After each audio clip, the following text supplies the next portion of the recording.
Pastor Babar को सामने बुलाऊंगा ताकि कुरान के खूबसूरत कुरान को वो आपके सामने पेश करें। Hallelujah, praise the Lord, hallelujah, praise the Lord, hallelujah, praise the Lord.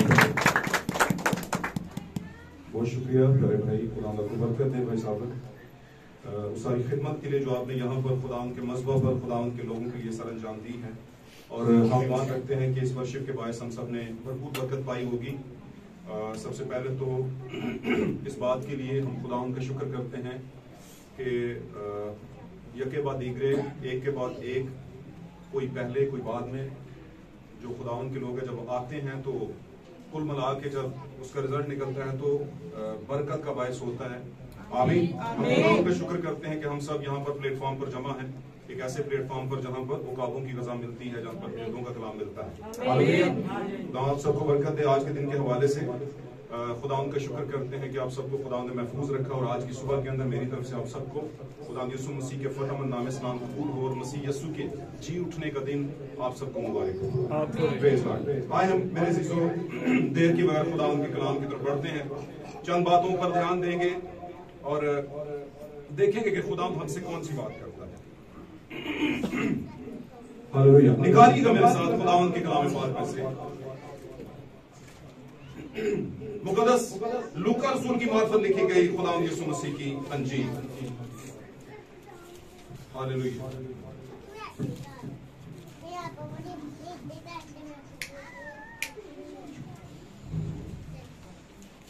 उसका 24वां बाब निकालेंगे, लूका की अंजील उसका 24वां बाब, पहली आयत से लेके 12वीं आयत तक हम इसे तलावत करेंगे। कोई भी भाई से बुलंद आवाज में तलावत करे, सरीहन पूरे लफ्जों में, ताकि जल्दी से टाइम बचे और लोग समझ सकें। जी। सब्बत के दिन तो उन्होंने हुक्म के मुताबिक आराम किया जी, लेकिन हफ्ता के पहले दिन वो सुबह सवेरे ही उन खुशबूदार चीजों को जो तैयार की थी लेकर कब्र पर आए। सही है। और पत्थर को कब्र से लुढ़का हुआ पाया, हाँ जी। मगर अंदर जाकर खुदावंद यीशु की लाश ना पाई। हाँ जी। और ऐसा हुआ कि जब वो इस बात से हैरान थे जी, तो देखो दो शख्स बराक पोशाक पहने उनके पास आ खड़े हुए। जी। जब वो डर गए जी। और अपने सर जमीन पर झुकाए तो उन्होंने उनसे कहा कि जिंदों को मुर्दों में क्यों ढूंढती हो? जिंदा को मुर्दों में क्यों ढूंढती हो? जी। वो यहाँ नहीं बल्कि जी उठा है। वो यहाँ नहीं बल्कि जी उठा है। याद करो कि जब वो गलील में था तो उसने तुमसे कहा था, जरूर है कि इब्ने आदम गुनाहगारों के हाथ में हवाला किया जाए और मसलूब हो और तीसरे दिन जी उठे। जी। उसकी बातें उन्हें याद आईं और कब्र से लौटकर उन्होंने उन 11 और बाकी सब लोगों को इन बातों की खबर दी, इन सब बातों की खबर दी जिन्होंने रसूलों से ये बातें कही। वो मरियम मगदलीनी और युवाना और याकूब की माँ मरियम और उनके साथ की बाकी औरतें थीं। मगर ये बातें उन्होंने कहानी सी मालूम हुई। लेकिन ये बातें उनको कहानी सी मालूम हुई और उन्होंने उनका यकीन ना किया। इस पर पतरस उठकर कब्र तक दौड़ा गया और झुककर नजर की और देखा कि सिर्फ कफन ही कफन है और इस माजरे से ताजुब करता हुआ अपने घर चला गया। आमीन। खुदा के कलाम का पढ़ा जाना सुना जाना हम सब उनके लिए बाइस बरकत। और एक और हवाला हम लेंगे और अगर कोई भाई जिसने ये सेटिंग की है इसकी इको कम कर दे, इको ना बढ़ाया करें, ये बार बार जो आवाज आती है पीछे, जो बिल्कुल जो सेटिंग की होती है उसी को उसी पे रहने दिया करें प्लीज। Okay okay okay. एक और हवाला निकाले मेरे साथ, पुराने अहदनामे में चलते हैं, अय्यूब की किताब, द बुक ऑफ जॉब। अय्यूब की किताब उसका 19वां बाब और उसकी 25वीं से लेकर 27वीं आयत तक इसे बुलंद आवाज में पढ़ेंगे। जी जल्दी से, हम टाइम बचाएंगे। लेकिन मैं जानता हूँ कि मेरा मखलिसी देने वाला जिंदा है, और आखिरकार वो जमीन पर खड़ा होगा। और बिलाखिर यानी आखिरकार वो जमीन पर क्या होगा? खड़ा होगा। और अपनी खाल के इस तरह बर्बाद हो जाने के बाद भी, ध्यान दें, मैं अपने इस जिस्म में से खुदा को देखूंगा। जिसे मैं खुद देखूंगा और मेरी आंखें देखेंगी, जिसे मैं खुद ही देखूंगा और मेरी आंखें उसे देखेंगी, आमीन, ना के बेगाना की, ना के बेगाना की। मेरी ही आंखें उसे देखेंगी, ना के बेगाना की। खुदा के कलाम का पढ़ा जाना सुना जाना हम सबों के लिए बायस बरकत हो। और मेरे अजीजों, आज के इस कलाम की पूरी बरकत आपको मुयस्सर आए। तशरीफ रखिए खुदा आपके साथ। Praise Lord, hallelujah, hallelujah. ऐसा लगता है कि आप जाहिर सी बात फील कर रहे होंगे टाइम काफी हो गया है, हम लेट हो गए हैं। हम क्या हो गए हैं? बिल्कुल वैसे ही जब आपने कहीं लाहौर, कराची और मुख्तलिफ इलाकों में जाना हो तो आपने कोई टिकट करवाई हो तो आपको लगता है कि लेट हो गए हैं, भागो। ऐसा होता है ना, होता है कि नहीं? लेकिन फिर रास्ते में कई रुकावटें भी आ जाती हैं, रेजिस्टेंस आ जाती है। लेकिन आप उन रुकावटों को दूर करते करते करते करते करते करते आप भी चलती हुई गाड़ी पर भी चढ़ ही जाते हो। और इसका भी मतलब है कि आप किसी ना किसी तरह से तगोदो करके पहुंच गए, और पहुंचे इसलिए ताकि आप उस जिंदगी की गाड़ी को जो कि रुखसत होने वाली उस पर बैठ सके। आमीन। आज का जो हमारा मौजू है वो मैं पहले बता दूं। आज का जो हमारा मौजू है आज के दिन के हवाले से वो है the feast of first fruits. Feast of first fruits क्या कहते हैं? पहले फलों की ईद। पहले फलों की ईद, पहले फलों की Eid, the feast of first fruits, पहले फलों की ईद। आज जो ईद आप मना रहे हैं जिसको लोग ईस्टर डे भी कहते हैं, आमीन, वो कि ईस्टर का जो लफ्ज है ईस्टर डे का, बाइबल में, पूरी बाइबल में अलग से ये तक कहीं नजर नहीं आता। लेकिन बड़ी मात्रा के अंदर, बड़ी तादाद के अंदर, बड़े रेशो के अंदर, बड़े शुमार के अंदर 99% क्रिश्चियन जब किसी को विश करते हैं इस दिन को, कहते हैं हैप्पी ईस्टर। क्या कहते हैं? हैप्पी। अब ईस्टर की बैकग्राउंड सभी आप जानते होंगे, नहीं जानते तो मैं आज फिर आपको दोहरा देता हूं। ईस्टर इस्तार से निकला है, और इस्तार इस्तारात से निकला है, और इस्तारात का मतलब है देवी। बात समझ रहे हैं? तो जब आप जाने अनजाने में कोई लफ्ज बोल रहे होते हैं, सॉरी टू से, जाने में, अनजाने में नहीं, जाने में कोई लफ्ज, जानते हुए कोई लफ्ज बोलते हैं, क्योंकि आपकी दुनिया अनजानी थोड़ी दुनिया है, आपकी दुनिया को सारा पता है। आमीन। उनको पता है ईस्टर मुबारक जब हम कहते हैं तो इसका मतलब है, जो समझते हैं स्टूडेंट लोग हैं, इसका मतलब है वो अस्तार देवी को मुबारक कहते हैं। और नहीं पता तो आज से जिन्ना बचन नहीं सी पता, भैना नहीं सी पता। ओके, तो इसका प्रॉपर जो मीनिंग है, लफ्ज ही मतलब है, अगर किसी को विश करना हो तो आप बोले मसीह का जी उठना आप सबको मुबारक हो, या भाई आपको मसीह का जी उठना मुबारक हो, या ईद क़यामतुल मसीह मुबारक हो। आमीन। यीशु मसीह का जी उठना का मतलब है ईद क़यामतुल मसीह, मसीह का जी उठना मुबारक हो। आमीन। जो भी आपको आसान लगे, मुझे ज्यादा आसान ये लगता है कि मसीह का जी उठना आप सबको मुबारक हो। सादे लफ्जों में सभी को समझ आती है। आमीन। लेकिन ईस्टर डे नहीं कहना, ईस्टर डे, ईस्टर मुबारक नहीं कहना। आमीन। अगर कोई कहे तो उसे कहिए भाई, आप उसे कुछ भी ना कहिए, आप बोलिए मसीह का जी उठना मुबारक। आप वो कहें जो आपके पास है। बात समझ रहे हैं कि नहीं समझ रहे? God bless you. अच्छा, पहले फलों की ईद, ये बात में क्यों आज का मौजू है, क्योंकि आज जो दिन आप मना रहे हैं ये फुलफिलमेंट है, ये पूरा होना है उस जमाने में जब खुदा ने पहली कौम को ईदें दी थी, और उसी की प्रॉपर पिक्चर हमारे जमाने में पूरी हुई है। एस गालनू समझ लो, अनपढ़ होने से प्रॉब्लम नहीं, कोई मामला नहीं होता, आपको समझना पड़ेगी ये बातें। बात समझ रहे? कुछ चीजें समझने के लिए होती है, पढ़ने के लिए नहीं होती। तो पहले फलों की ईद भी हुआ करती थी, और ये पहले फलों की ईद जो उस जमाने में उनको दी गई थी, एक अक्स के तौर पर यीशु मसीह ने आकर उसको हकीकत के तौर पर पूरा कर दिया। कैसे? यीशु मसीह कब्र में रहे, एक दिन पहले हमने, हफ्ते से पहले जो एक दिन था और हफ्ते का दिन भी, वो कब्र के अंदर रहे अनलिवेंडेड ब्रेड के तौर पर, बेखमीरी रोटी वाला आटे के तौर पर वो कब्र के अंदर दफन रहे। लेकिन उसका बदन सड़ा नहीं, उसे खमीर नहीं लगा। आमीन। इसलिए वो बेखमीरे रहे, इसलिए वो जी भी उठे। और पौलुस कहता है, हम अभी पढ़ेंगे इसको, पौलुस कहता है कि यीशु मसीह जी उठने वालों में पहला फल है। जी उठने वालों में पहला है। यहां पर लोग सवालात करते हैं, नहीं नहीं भाई, यीशु मसीह से पहले भी कुछ जी उठे हैं, जैसे कि लाजरस या लाजर जिसको कहते हैं, मरियम और मार्था का भाई जो था, हालेलुया, वो भी जी उठा है। उसके अलावा भी उसके पीछे भी कुछ मुर्दे जी उठे हैं। फिर यीशु मसीह ने जब बुलंद आवाज से, ऊंची आवाज से पुकार कर जान दे दी सलीब के ऊपर, तो लिखा है कब्रें खुल गई। उस ललकार के बाद जो यीशु मसीह के मुंह से निकली, कब्रें खुल गई और बहुत से मुर्दे जो थे बाहर आ गए और बहुत से लोगों को चलते फिरते दिखाई भी दिए।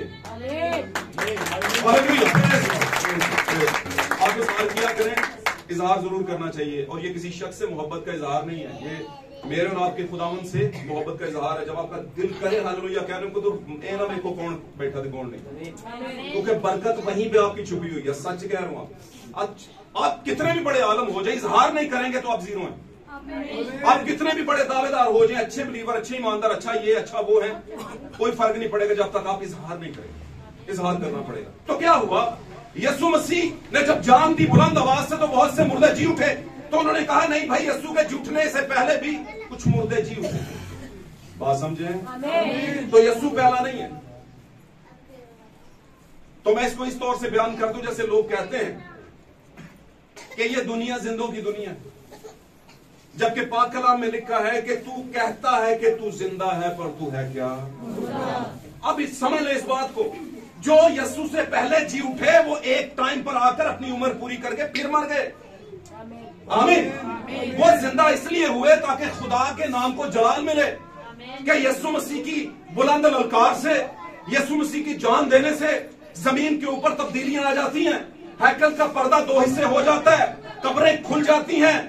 कुदरत जो है, नेचर जो है, नेचर कहते हैं हवाएं, आमीन, दिन और रात, सितारे, चांद, सूरज, इनमें फर्क पड़ना शुरू हो जाता है अगर यीशु मसीह चाहे तो।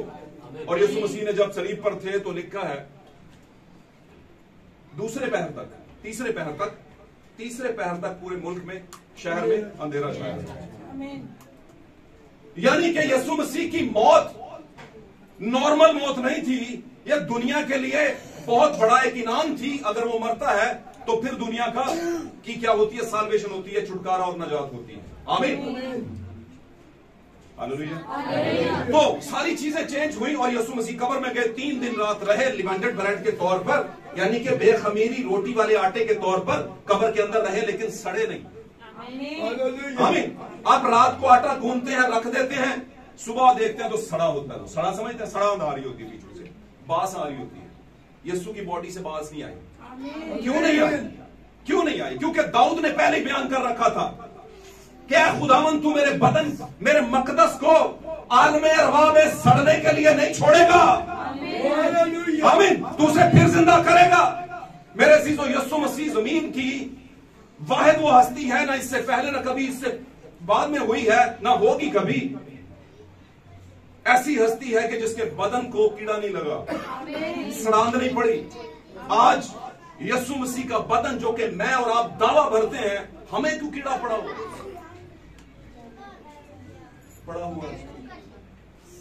कभी कभी ना सानू अपने कीड़े नजर नहीं आते, हमें अपने कीड़े वो देखने की जरूरत है। दूजिया का सिर वेने उन्हें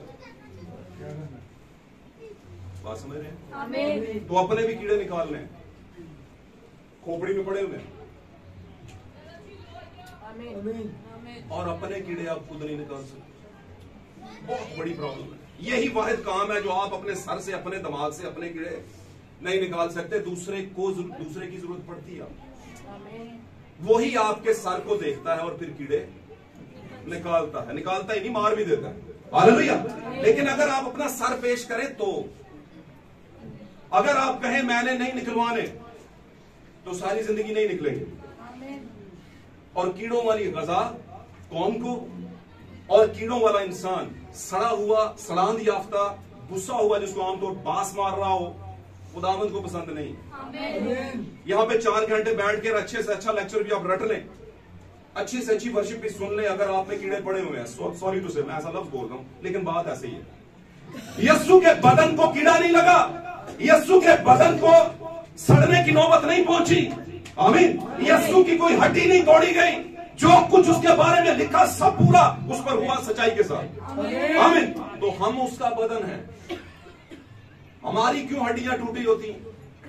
हमारा स्ट्रेचर क्यों हिला होता है? ये मैं रूहानी स्ट्रेचर की बात कर रहा हूं।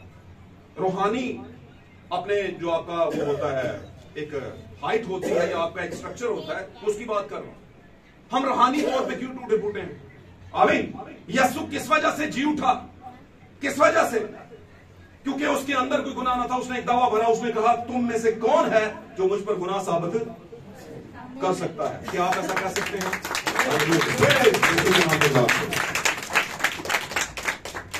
क्या आप ऐसा कह सकते हैं मेरे जीजो? आप पर सवाल कीजिए, आप अपने आप पर सवाल कीजिए।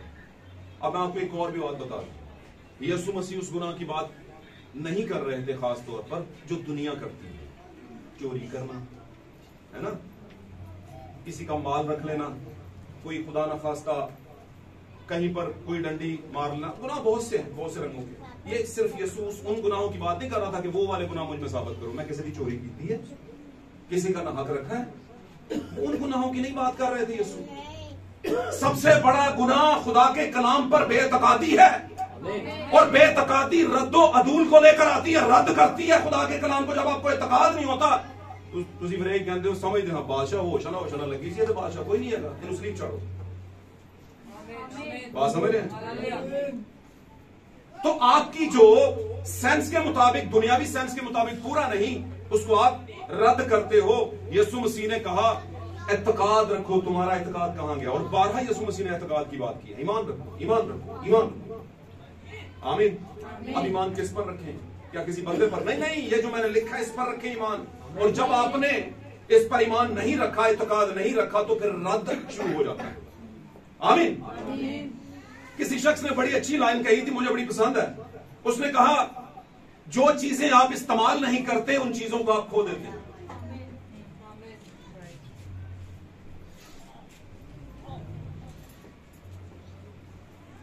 The things that you don't use, चीजें ऐसी जिनको आप इस्तेमाल नहीं करते, देन यू लूज इट, आप उसे गंवा देते, खो देते।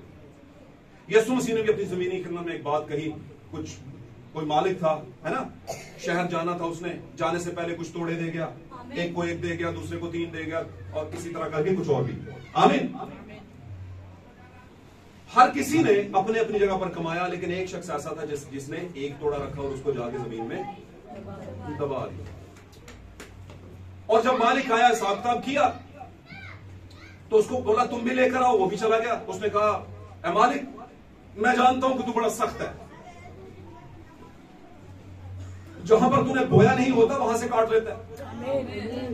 बात समझ रहे हैं? तो मैं डरा और मैंने तेरा तोड़ा, मैंने कहा कहीं नुकसान ना हो जाए। उसने कहा इसका तोड़ा पकड़ो और उसको दे दो, क्योंकि जिसके पास है उसको और दिया जाएगा, और जिसके पास नहीं है उससे वो भी ले लिया, कम है उससे वो भी ले लिया जाएगा। क्यों ले लिया जाएगा? वजह क्या? क्योंकि आपने चीज को रख तो लिया लेकिन इस्तेमाल नहीं किया। किस चीज की बात कर रहा हूं?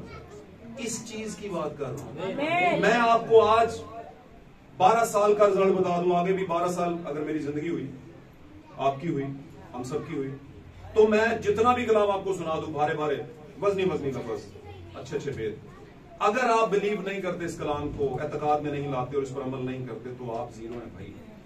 आप भूल जाएं कि आप कहीं खुदा को पसंद आएंगे। उड़ना तो बड़ी दूर की बात है, उड़ना तो बड़ी दूर की बात है। आप 30% पे आ जाएं, वो भी काउंटेबल होगा, लेकिन काउंटेबल होने का मतलब दुल्हन नहीं है। दुल्हन कौन है? 100% वाली, 100%, 100 गुना फल लाने वाली। आमीन।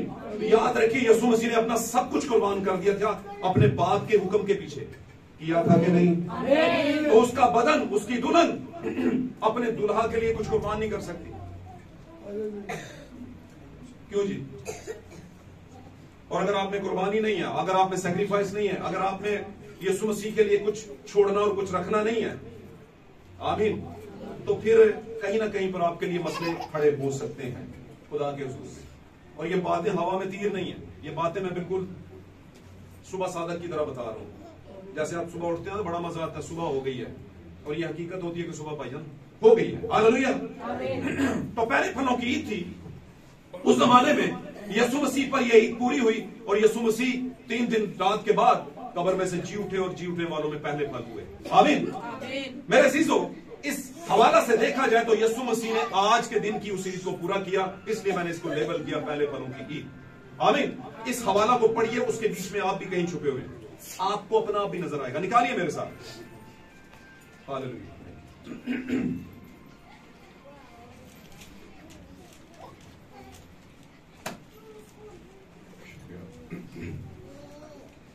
मुकद्दस पौलुस रसूल का करंथस की कलीसिया के नाम लिखा गया पहला खत, पहला करंथियों चैप्टर 15 15वां बाब 20वीं आयत से लेकर के 23वीं आयत तक। जी भाई उमर पढ़िएगा, मैं असल में वक्त बचा रहा हूं। किधर गया उमर? अच्छा खाना ले। ओके, यीशु मसीह कुएं पर रुक गए, शागिर्द खाना लेने गए हुए। शागिर्द कहाँ गए थे? और यीशु मसीह कुएं पर रुके, वहां पर पर्पस था। ओके, वो भी एक खिदमत है जो वो करने गया है। कोई भी जो भाई सही पढ़ सकता है, मैं चाहता हूँ टाइम जितना भी बच सके उतना बचाया जाए। बैंड भी कोई पढ़ सकती है, प्रॉब्लम कोई नहीं। जी पहला ग्रंथियों 15वां बाब 20वीं आयत से 23वीं आयत तक। जी कोई भी पढ़ दे किसी भी तरह। जी टाइम बचाए। लेकिन फिल वाकया मसीही मुर्दों में से जी उठा है, मगर फिल वाकया मसीह मुर्दों में से जी उठा है, और जो सो गए हैं उनमें पहला फल हुआ। और जो सो गए हैं उनमें पहला फल यीशु मसीह है। जी क्योंकि जब आदमी के सबब से मौत आई, क्योंकि जब आदमी की बात, वहां पर इंसान की बात है, उसकी वजह से मौत आई, तो आदमी ही के सबब से मुर्दों की क़यामत भी आई। जी पढ़ते जाएं। और जैसे आदम में सब मरते हैं, वैसे ही मसीही में सब जिंदा किए जाएंगे। जी। लेकिन हर एक अपनी अपनी बारी से। हाँ जी। पहला फल मसीही, फिर मसीह के आने पर उसके लोग। हाँ जी, पहला फल मसीह, फिर उसके आने पर उसके लोग। आमीन। खुदा के कलाम का पढ़ा जाना, सुना जाना मुबारक हो, बाबरकत हो। इसमें आपने कुछ बातें सुनी होगी। यीशु मसीह पहला फल है, और यीशु के बाद फिर उसके लोग भी, है ना। तो अगर यीशु फल है तो उसके लोग भी क्या है? बोले भाइयों, बोले जरा, बोले पीछे वाले बोले, सारे बोले जरा, जुबान गले खोलो। यीशु मसीह पहला फल है, और उसके जी उठने के बाद हम भी उम्मीद करते हैं कि जब यीशु मसीह लेने के लिए आएगा, जोरदार नरसिंगा होगा, तो वो मुर्दे जो मसीह में मुए वो जी उठेंगे। हालेलुया। और वहां पर थस्सलुनीकियों में पढ़े, मैं वहां पर जाता नहीं, मैं आपको बता देता हूं, बहुत दफा आपने सुना होगा। थस्सलुनीकियों के खत में लिखा हुआ है, वहां पर लिखा है कि खुदा खुद जोरावर फरिश्ते और ललकार के साथ और नरसिंगे की बड़ी आवाज के साथ खुद उतर आएगा, और पहले तो वो जो मसीह में मुए वो जी उठेंगे। बात समझ रहे हैं? ओके, अब वहां पर भी ललकार है, सलीब के ऊपर भी, और मुर्दे जी उठे। आमीन। यीशु ने बड़ी आवाज देकर जान दे दी, वो ललकार। हालेलुया। और मुर्दे जी उठे। यीशु के जी उठने से पहले कुछ मुर्दे जी उठे। फिर बाद में थस्सलुनीकियों में वो बयान करता है कि यीशु आने वाला है, और जब आएगा तो जोरदार नरसिंगा होगा, एक ललकार होगी, और उसके साथ जब वो आएगा तो फिर वो जो मसीह में मुए वो जी उठेंगे। और उसके बाद पौलुस कहता है, हम जो जिंदा बाकी उस वक्त होंगे, मरे नहीं होंगे, हम भी मसीह के साथ उड़कर हवाओं में उसका क्या करेंगे? इस्तकबाल करेंगे। बात समझ रहे हैं? तो आज फलों की ईद के ताल्लुक से पहले फलों की ईद के, अच्छा पहले फल क्यों कहा गया? हमेशा याद रखना, खुदा सबसे पहली बात, पहली चीज आपकी जिंदगी में से आपका पहला दर्जा, जो सबसे पहले दर्जे पे चीज आती है। दर्जे का मतलब जो बुलंद दर्जा है, टॉप का दर्जा है, वहां से खुदा कुछ चाहता है, पहली चीज मुझे दो। बात समझ रहे हैं? अपने टाइम का बेहतरीन हिस्सा खुदा उनको दो। आमीन। कलाम स्टडी करने के लिए बेहतरीन टाइम जो आपको, बेहतरीन आपके नजर में ये होता है, घर मेहमान आए हुए हैं, वो बेहतरीन है, वो खुदा को दे दो। आपके बदन का बेहतरीन हिस्सा। बात समझ रहे हैं? मिसाल के तौर पे मुझे यहाँ पर कट लगाने का शौक है, यहाँ पर मुझे है शौक, फर्ज कर लें भाई, शौक नहीं है मुझे, शौक नहीं है मुझे जरा, जितना -0% भी नहीं मुझे शौक। और मैं इंतहाई नफरत करता हूँ ऐसी चीजों से भी, इंसानों से नहीं, ऐसी चीजों से नहीं शौक। तो मुझे क्या जरूरत है ये, मतलब अगर मुझे शौक हो तो क्या खुद, अगर शौक को मैं कुर्बान करूं यीशु मसीह के लिए, तो ये है बेहतरीन हिस्सा जो हम खुदा, पहला हिस्सा जो हम खुदा। क्या ख्याल है? जबकि हमने वही पहला हिस्सा दुनिया को दे दिया, क्योंकि दुनिया के कहीं काट लगे हुए हैं, है ना, ऐसी भी होना चाहिए। बात समझ रहे हैं? तो हदूद में रहें। हदूद समझते हैं, पाकला में लिखा है कदीम हदूद को ना सरकाओ। अब कदीम हदूद, कदीम का मतलब पुरानी, पुरानी का मतलब खुदा के पहले कवानीन, और उसमें बड़े कवानीन है, पढ़ लीजिएगा जाके आप। वो खुद ही समझ आ रही कि मेरा स्टेचर सीधा है या खराब है। पादरी ਨੂੰ ਦੱਸਣ ਦੀ ਪੁੱਛਣ ਦੀ ਲੋੜ ਹੀ ਕੋਈ नहीं। जब वो बाइबल पढ़ेंगे, सुनेंगे, समझेंगे, आप अपना स्टेचर सीधा करना शुरू कर देंगे। आमीन। तो एक परफेक्ट पर्सन जो है उसका स्टेचर सीधा होना चाहिए, चाहे वो बहन है या भाई है, बच्ची है, बच्चा है। वैसे बच्चे की बात मैं करूंगा, बच्चे में और औलाद में क्या फर्क होता है बताइए? बच्चे में और औलाद में क्या फर्क होता है? औलाद सारी जिंदगी रहती है और बच्चा कुछ टाइम के लिए रहता है। क्यों जी? है कि नहीं? अब आपको सारी जिंदगी कोई बच्चा तो नहीं कह सकता, या जब आपको ये पता चल जाए कि हम बच्चे हैं तो फिर इसका मतलब है कि आप बच्चे हैं। आपको पता है कि आप बच्चे हैं। क्या क्या? तो आपने कहां से शुरू करना है? बच्चे से नहीं शुरू करना, औलाद से शुरू करना है। और जब आप बैप्टिज्म ले लेते हैं तो आप फिर ज्यादा बच्चे दुनिया में नहीं रहते, आप खुदा में बच्चे होते हैं, मसीह के बच्चे बन जाते हैं। उसके बाद आपका जितना भी निस्बुत ऐन है, जितना भी जिंदगी गुजारने का तरीकाकार है, कैरेक्टरिस्टिक्स हैं, आपकी खूबियां जो है वो मसीह के लिए होनी चाहिए, खुदा के लिए होनी चाहिए। मेरा फर्ज है कहना। आमीन आमीन।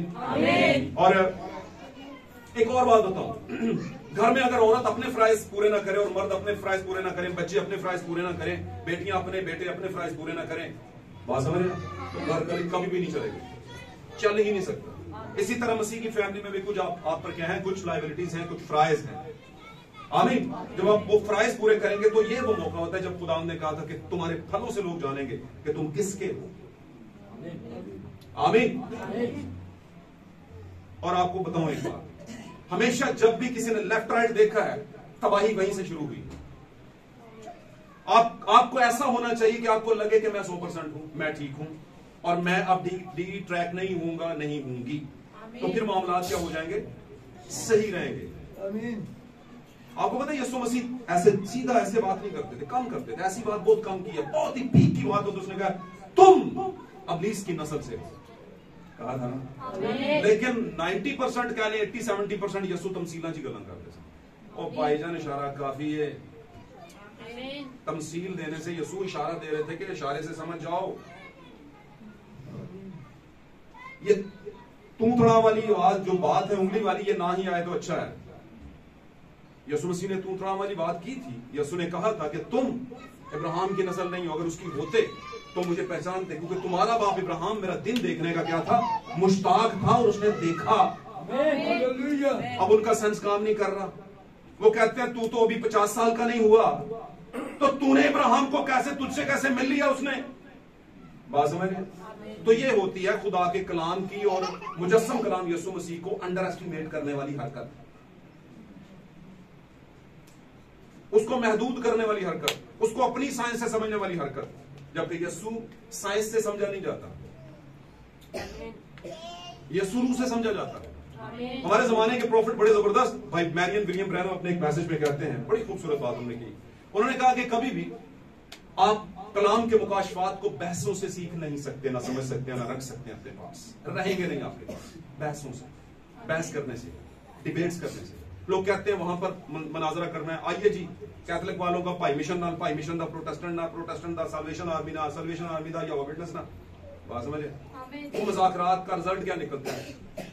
नहीं मानते, जितने मर्जी एविडेंस दो।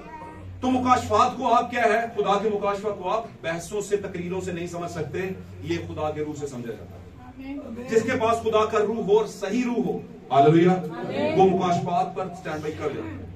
हालेलुया। और इसकी सबसे बड़ी मिसाल मैं अभी फिलहाल आपके पास क्राइटेरिया में मैं ही आपके सामने मैं जिंदा खड़ी मिसाल हूं कि मैं जब मुकाशफात पे खड़ा हुआ तो फिर मैंने दुनिया की परवाह नहीं की। इसका मतलब ये नहीं मैंने अपने बाप की इज्जत नहीं की, माँ की नहीं की, बड़ी बहन की नहीं की, छोटी की नहीं की, फैमिली की नहीं की। वो जाए जिस चर्चेस में जाते जाए, सोबर जाए। लेकिन मुझे लगता था कि खुदावंद ने कहा था कि पूरे का पूरा सिट्टा नहीं बचेगा, एक एक दाना ही बचेगा, जो बरगजीदा वही बचेगा। लेकिन इस हवाले से नबी बयान करते हैं कि आप अपने वालिदैन के पूरे हकूक अदा करें, उनको बताएं खुशखबरी का, सच्चाई का। अगर मानते हैं ठीक, नहीं तो फिर छोड़ दें उनको। छोड़ने का मतलब समझते हैं, सड़क नहीं छोड़ देना, उनका सारे ख्याल रखने हैं, लेकिन उस मामले पर उनसे ज्यादा बात ना करें। लेकिन इसका मतलब ये नहीं कि इज्जत करते हैं तो उनके साथ चले जाएं मिक्स लोगों के अंदर, मिक्स लोगों में नहीं जाना। आमीन। समझ आ रही बात की? तो मुकाशफात पर खड़ा बहसों से नहीं हुआ जाता। हमने कभी किसी से बहस नहीं की, हमें लगा ऐसा कि यही ठीक है, इससे ज्यादा ठीक और कोई नहीं है। और पिछले 12 साल से मेरा जो टाइम पीरियड चला है उसमें मैंने इस ड्यूरेशन के अंदर ये जाना है, पढ़ा है, समझा है कि इससे बेहतर कोई नहीं। सच्ची कह रहा हूं मैं, सच्ची कह रहा हूं। मुझे आज इससे बेहतर कोई मिल जाए, मैं कभी भी परवाह नहीं करूंगा कि मैं मैसेज कहूं ना, मैं सच्चाई की तरफ जाऊंगा। लेकिन मुझे लगता है कि आज के आखिरी जमाने की सच्चाई इससे बढ़कर नहीं, अगर इससे बढ़कर हो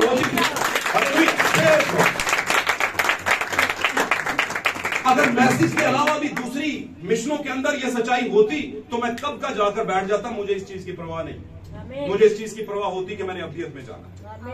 कोई भी मिशन आपको यीशु मसीह की 3 आमदें नहीं पढ़ाएगी। कोई भी मिशन यीशु मसीह के पहले के रैप्चर को क़यामतें, यानी कितनी क़यामतें हो चुकी हैं। यीशु मसीह के जी उठने से पहले कितने लोग क़यामत के मतलब खड़े हो जाना। आमीन। जो कोई लेटा हुआ है वो सीधा खड़ा हो जाए, क़याम पजीर हो जाना, क़यामत का लफ्ज वहां से निकला है। कोई भी आपको नहीं बताएगा कि एलिया की 5 आमदें हैं, कोई भी नहीं बताएगा। और इसके आगे चलूंगा तो बहुत से लोगों के दिल दुखना शुरू हो जाएंगे। फिर कहता हूं इशारे को समझे, इशारों को समझे। आपको पता है लास्ट टाइम हमने जब पहली ईद मनाई, कौन सी मनाई थी? ईद फसा से पहले हमने एक और चीज की थी जुमेरात वाले दिन, इतवार वाले दिन, सॉरी इतवार को हमने क्या किया था? लास्ट संडे, पिछले संडे केड़ा इतवार सी? चल कुछ ही बोलो, खजूरों का। किसका इतवार था? हम कोई खजूरें हैं? हम खजूरें नहीं है, बात की। इसलिए खजूरों का इतवार नहीं था, हमारा इतवार। और हमारा इतवार इसलिए था क्योंकि हर इतवार और इतवार के अलावा भी किसी भी दिन हम बैठकर खुदा के नाम को इज्जत दे सकते हैं, जलाल दे सकते हैं, कोई बंदिश नहीं है। तो वहां पर यीशु मसीह जब जैतून के पहाड़ की उतराई से नीचे की तरफ आ रहे थे और आगे शहर था नीचे वादी में, जिसको शहर यरूशलेम कहते हैं, जो कि मैं और आप ही हैं। तो वहां पर यीशु मसीह ने आंसू बहाना शुरू कर दिए, आंखें नम हो गई। हुई थी कि नहीं? लिखा था, इसलिए मैं पूछ रहा हूं, मैं पढ़ाया था मैंने। हुई क्यों हुई थी? उसने कहा कि काश के तू इस दिन के अंदर अपनी सलामती को समझता, इस दिन के अंदर, लेकिन नहीं जाना तूने। जिस दिन में यीशु मौजूद था और उसने पढ़ाया था, समझाया था, कहता है समझ जाओ। जैसे मैंने पिछले दिनों में कहा, समझ जाओ तो अच्छी बात है, अगर वक्त ने समझाया तो बड़ी तकलीफ होगी, क्योंकि वक्त जब समझाता है तो बड़ी तकलीफ होती है। तो फिर हम कहते हैं उदो ही समझ जाते। बात समझ रहे? अब यीशु मसीह क्यों रोया? क्योंकि वहां पर कहीं ना कहीं पर कुछ गिल्टी थी, कोई प्रॉब्लम था, कोई जुर्म था, कोई मसला था। और यीशु ने कहा कि अब तेरे पे वो रिजल्ट आएंगे कि तेरे बच्चों को लोग उठाकर, या गैर कौमों के लोग उठाकर जमीन पर पटकेंगे। अब यहां पर यह मामला है मेरे अजीजों के, इशारतन यीशु मसीह ने इस बात को बयान किया नबूवती तौर पर। और यीशु की जो पहली आमद में हुआ नबी बयान करता है, दूसरी में सेम वैसे ही होगा। पहली में एक कलीसिया है जिसके पास मुजस्सम कलाम गया, दूसरी की में भी एक कलीसिया है जिसके पास यीशु मसीह मुजस्सम होकर आया। किसमें मुजस्सम होकर? दुल्हन में मुजस्सम होकर दुल्हन को सिखा रहा है। दुल्हन के अंदर मुजस्सम हुआ है खुदा यीशु मसीह। बात समझ रहे हैं? क्योंकि आज भी यीशु मसीह बदल लेके चल फिर रहा है। किसके अंदर? दुल्हन के अंदर। जब दुल्हन चलती फिरती है तो समझ लीजिए यीशु चलता फिरता है। आमीन। तो इन बातों को हमने ट्रिम करना है। नबी बयान करता है कि ये वक्त है, this is a time to lamp trimming. ये है चिरागों की नोक पलक करने का, अपनी नोक पलक करने का नहीं। अपनी नोक पलक हफ्ते 4 दिन होंगे ना, कराया करो। आमीन। और हम करते भी हैं, कवे तो भावे को ना कवे, हम करते हैं, हमें करना पड़ता है, क्योंकि शीशे की डिमांड है भाई। शीशा जब आएगा वो तो सीधी बात बताएगा कि नहीं? बाल खिल रहे हो इन्हें, यहां से इस तरह हुआ है, वहां से उस तरह हुआ है, इसको सीधा कर लो, उसको ऐसे कर लो, उसको ऐसे कर लो। आमीन। इसी तरह ये भी एक शीशा ये भी बताता है भाईजान, हाल भी कुछ पीछे प्या है, इसको सही करो। तो ये लैम्प ट्रिमिंग टाइम है, यानी कि चिरागों को सही करने का, तेल चेक करने का, ड्यूट चेक करने का टाइम है। हम कुछ और चीजें चेक करते फिर रहे हैं, इसको चेक करने का टाइम। हालेलुया। ओके। आज पहले फलों की ईद के ताल्लुक के हवाले से आज हम कौन सी ईद को पूरा होते हुए अपनी जिंदगी में देख रहे हैं। हम खुश नसीब है कि अपनी जिंदगी में इस ईद को पूरा होते हुए देख रहे हैं। और वो कौन सी थी? आज से कई हजार साल पहले खुदा जब यहोवा की सूरत में बनी इस्राइल से इंटरलिंक करता था, बादशाह करता था, तो उसको 7 ईदें दी गई। अहबार की किताब के 23वें बाब में लिखा है। आमीन, जाके पढ़िएगा, बार बार कहता हूं। वहां पर 7 ईदें दी गई, जिनमें से आज हम खड़े हैं। आमीन। किस पर? सबसे पहली ईद फसा हुई, उसके बाद खमीरी रोटी की ईद, और फिर आज सुबह वो जो जी उठने वालों में पहला फल था यीशु मसीह, उसके मुतालिक ये बताया गया। तीसरी ईद वो भी पूरी हो गई। आमीन। तो ये ईद हम यीशु मसीह में होकर के उसकी याद में मना रहे हैं। ये कोई ईस्टर नहीं है, ये ईद क़यामतुल मसीह। क़याम का मतलब जी उठना। यीशु मसीह जी उठने वालों में पहला फल है, इसलिए हम कह सकते हैं यीशु मसीह का जी उठना, पहले फल का जी उठना आपको मुबारक हो। यीशु मसीह पहला फल है, उसके बाद हम भी फल हैं, हम भी जी उठेंगे। अगर इस जमीन पर रहते जिंदगी के अंदर यीशु आगे, फिर नहीं मरेंगे। पौलुस कहता है हम जो जिंदा बाकी होंगे, तो कुछ ऐसे भी हैं जिनको मौत नहीं आएगी। मरने से पहले ही खुदावंद ने जो वक्त ठहराया उसमें शायद खुदावंद आ जाए, और पहले वो जो मसीह में हुए वो जी उठेंगे। फिर जो जिंदा बाकी होंगे सब मिलकर यीशु मसीह का क्या करेंगे? हालेलुया। बात समझ रहे हैं? अब एक और बात कर लेते हैं यहां पर, एक ईमानदार होने के नाते से। अय्यूब बड़ी जबरदस्त मिसाल है। अय्यूब ने बयान किया कि मैं जानता हूं। भाई अय्यूब कैसे जानता है? अय्यूब को कैसे श्योरिटी होगी कि मैं जानता हूं? बात समझ रहे हैं? अय्यूब को कैसे पता चल गया कि मैं जानता हूं कि मेरा मखलसी देने वाला जिंदा है? बात समझ रहे हो? वो कहता है मैं जानता हूं कि मेरा मखलसी देने वाला, यानी खलासी देने वाला, जो मुझे फोड़ से खलासी दे, इन फोड़ों से खलासी दे, है ना, इस खुजली से और हजार तरह की और मसले मसाइल जो आए हुए थे उसके ऊपर मुसीबत के। वो कहता है मैं जानता हूं कि मेरा मखलसी देने वाला जिंदा है, यानी मुझे छुड़ाने वाला जिंदा है, और एक दिन वो इसी जमीन पर खड़ा होगा, और मैं अपने इस बदन के, इस जिस्म के बर्बाद हो जाने के बावजूद भी इसी बदन में से उसे क्या करूंगा? देखूंगा। कहता है कोई बेगाना नहीं देखेगा। कहता है कोई बेगाना नहीं देखेगा, मैं ही देखूंगा। है भी गल ध्यान ना होने की। बंदा पूछे यार ये गल करने की बहुत जरूरत सी? जरूरी था, क्योंकि दूसरे भी समझते हैं कि हम भी देखेंगे, हम भी देखेंगे। लेकिन वो खब्बी साइड वाले होंगे, उनको वो कहेगा ऐ बदकारों मेरी आंखों से, मेरी तुमसे वाकफियत। लेकिन हम कहते हैं हमारी वाकफियत। लोग इतना कुछ करने के बावजूद भी यीशु मसीह के वाकफकार बने हुए। दाऊद कहता है अगर मैं बदी को अपने दिल में रखता। बार बार पहाड़ा पढ़ाने का मतलब क्या है? बदी और खुदावंद की वर्शिप, और खुदावंद के हुजूर में खिदमत, और खुदावंद के हुजूर में ईमान, और ये सारी चीजें फिर आपकी डिवैल्यूएट होना शुरू हो जाती है। आमीन।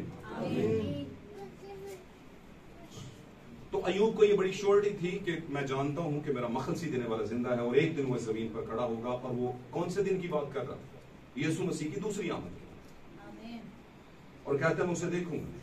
और ये अय्यूब दुल्हन की प्रेजेंटेशन भी है, जैसे दुल्हन को श्योरिटी है कि वो देखेगी। अच्छा, इसको श्योरिटी क्यों थी? इसको श्योरिटी इसलिए थी भाई, ये इसलिए श्योर था इस बात पर कि ये ऐसा जरूर होगा मेरे साथ, मैं देखूंगा, क्योंकि इसने अपनी जिंदगी के अंदर अपने बच्चों के लिए कुछ किया हुआ था। क्या किया था इसने? सोख्तनी कुर्बानियां चढ़ाता था, और उनको नहीं बताता था कि ताड़े वास्ते में नहीं। कहता है लिखा था कि वो जब सोख्तनी कुर्बानी चढ़ाता था अपने बच्चों के लिए, तो कहता था कि शायद उन्होंने कहीं पोशीदगी में कोई गुनाह कर लिया, और मुझे पता ना हो और खुदा को पता हो, मैं इनकी कुर्बानी, इनके गुनाहों के लिए कुर्बानी सोख्तनी। तो ये है माँ बाप का करैक्टर, एक वालिद का करैक्टर, माँ का करैक्टर, क्या नहीं किसी का। ये है किरदार, इस पर भी गौर करना।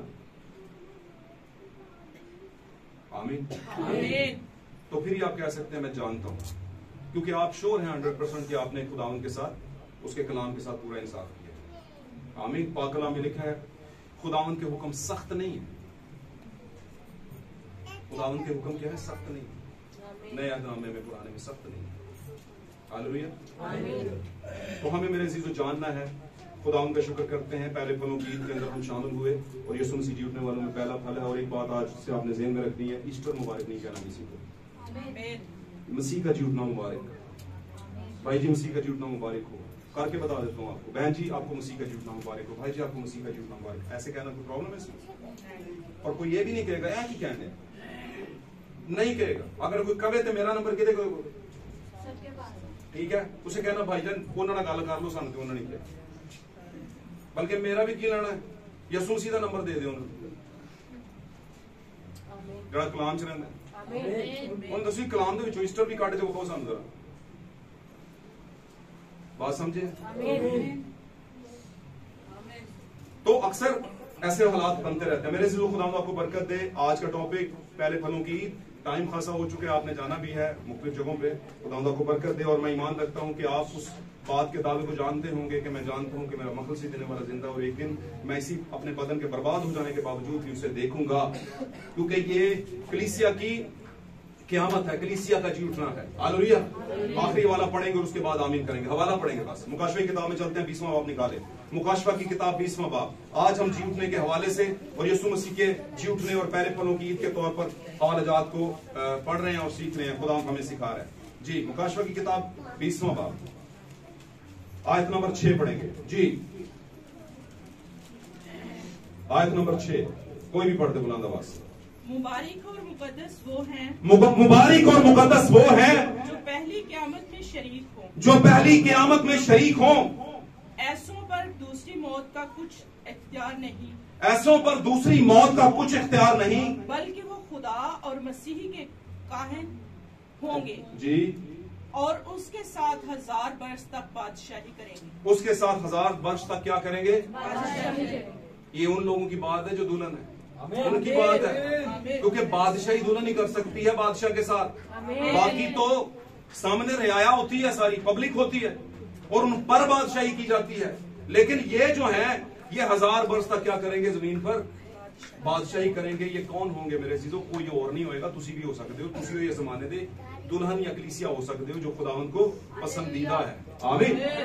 ये मैंने इसलिए हवाला पढ़ाया कि आपको पता चल जाए कि हमने सारे गवाह पढ़े हैं। मेरे पास और भी हैं लेकिन मैंने 3 हवालाजात पढ़ाए हैं। तो आपको पता होना चाहिए कि हम किस जमाने में खड़े हैं, किस नबूवत के दौर में खड़े हैं, हमारे जमाने का नबी कौन है, हमारे जमाने के अंदर कौन सी चीजों को कौन सा रूह काम कर रहा है, क्या कबूतर का रूह काम कर रहा है या उकाब का रूह काम कर रहा है। आमीन। और उसके इस सब के होने के बावजूद भी क्या हम कहीं पर मिक्सअप तो नहीं हुए? आमीन। क्योंकि हम जब किसी को देखते हैं तो वहां से अंदाजा लगाते हैं ये जरूर तंजीमी कलीसिया का भाई है, ये जरूर तंजीमी कलीसिया की बहन है। क्यों? क्योंकि उसकी कुछ मामलात से नजर आ रहा होता है कि ये मैसेज के नहीं है। मैसेज का होने के लिए मैसेज वाला नजर आना चाहिए। बात समझ रहे हैं? आमीन 3 लोग ही कर रहे हैं। यार अगर समझ आ रही है तो सारे आमीन बोलो। तो खुदा को बरकत दे। ये पहले फलों की ईद थी, और ईद कौन सी थी? ईद क़यामतुल मसीह, यानी मसीह का जी उठना आप सबको मुबारक हो। God bless you. खुदा आपके साथ। God bless